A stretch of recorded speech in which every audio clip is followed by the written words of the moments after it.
Boy Out, Young Albert Einstein by Don Brown. On a sunny, cold Friday, in the old city of Ulm, Germany, a baby named Albert Einstein is born. It is March 14th, 1879. The joy his family has for the new birth is brief. His grandmother cries, "Much too fat, much too fat," and his mother fears his head is too big. Be patient, and all will be well, the doctor insists, and he is right.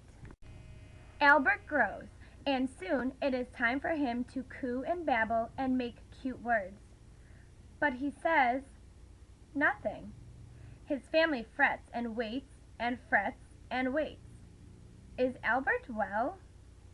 Finally he talks, and when he does, he can be clever and sharp. When he is nearly 3, his parents promise Albert a surprise, and he expects a toy.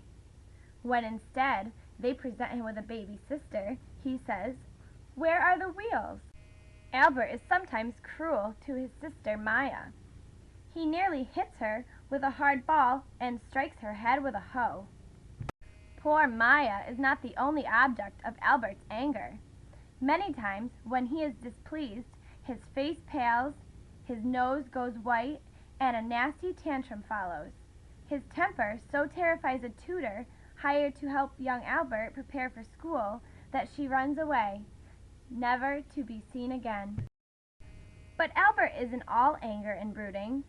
To things he enjoys, he brings a single-minded attention. Houses of cards captivate him, and he builds one 14 stories high. A simple compass, a gift from his father, astonishes Albert. He turns it, tilts it, tips it, and yet the gadget's needle always points north. What hidden thing makes it work, he wonders. The Einsteins moved to the large city of Munich. There, Albert's parents encourage his independence and take the unusual step of allowing 4-year-old Albert to wander the streets unattended. He starts school. Among his classmates, he is an odd boy. The others love to play ball. Albert does not like sports. Soldiers on parade excite the boys. They disturb Albert. And Albert is Jewish, the only one of all the students. Some of his classmates taunt and insult him for it. Young Albert does well in the school subjects that he likes and ignores the others. He likes math, not so Latin and Greek. When questioned in class, Albert lingers over his responses, frustrating his teachers who prefer quick, snappy answers. And afterward, the teachers see his lips move as he quietly repeats the answer to himself. Is Albert dull-witted, the teachers wonder? Nevertheless, he earns good grades. At home, he practices the violin, especially the music of Mozart. No tutor is necessary to keep Albert to this task. I believe that the love of a subject is a better teacher than the sense of a duty, at least for me, he later said. When Albert is 12, his parents invite a medical student named Max to their home. He and Albert become friends, a rare thing for Albert, who later described himself as having the sense of being a stranger with a need for solitude. Max gives young Albert a geometry book. The exact world of shapes, lines, points, and angles is a wonderwork to him. After a short time, a few months, he had worked through the whole book. Max later said he thereupon devoted himself to higher mathematics. Soon, the flight of his mathematical genius was so high that I could no longer follow. Unlike the charms of math, other schoolwork bores Albert. The mindless and mechanical method of teaching caused me great difficulties, he said. I would rather let all kinds of punishment descend upon me than learn to rattle something off by heart. His disinterest in schoolwork and distant manner irked some of his teachers. One tells Albert he would never get anywhere in life. Albert ignores the teacher's prediction and occupies himself with music and math. He mulls puzzlements of his own invention. What would it be like to ride a light beam, he wonders. Would the world appear the same if you raced at light's phenomenal speed?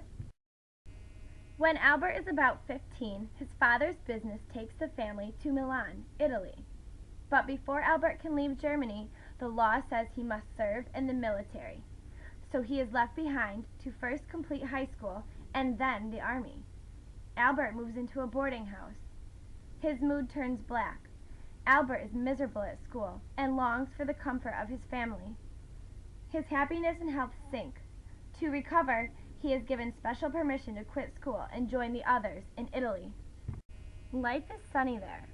Albert has his family, museums to visit, and of course his private study of math.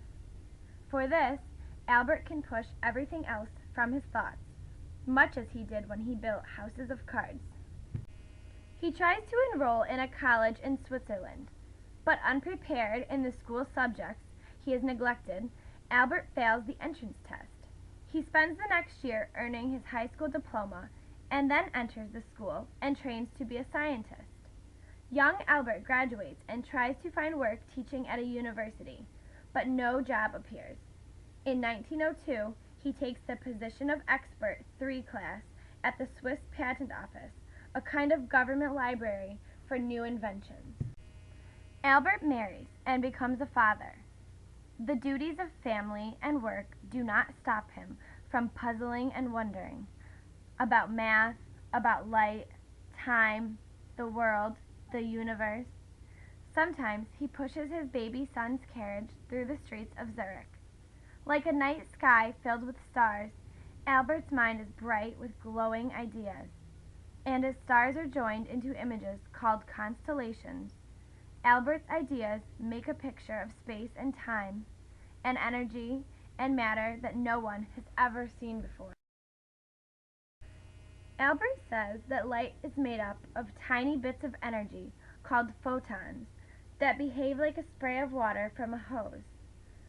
He says that everything is in motion, and when something moves very fast as light, strange things happen, like clocks running slower and objects becoming shorter. Albert says that something as tiny as a grain of sand is the vessel of unimaginable energy. For scientists, Albert's discoveries mean the photoelectric effect, theories of relativity, and E equals mc squared. For the rest of us, his ideas mean automatic door openers, television, space travel, and atomic energy. For Albert, his work earns him a great award, the Nobel Prize. He becomes famous, but to him, fame is something to be ignored while he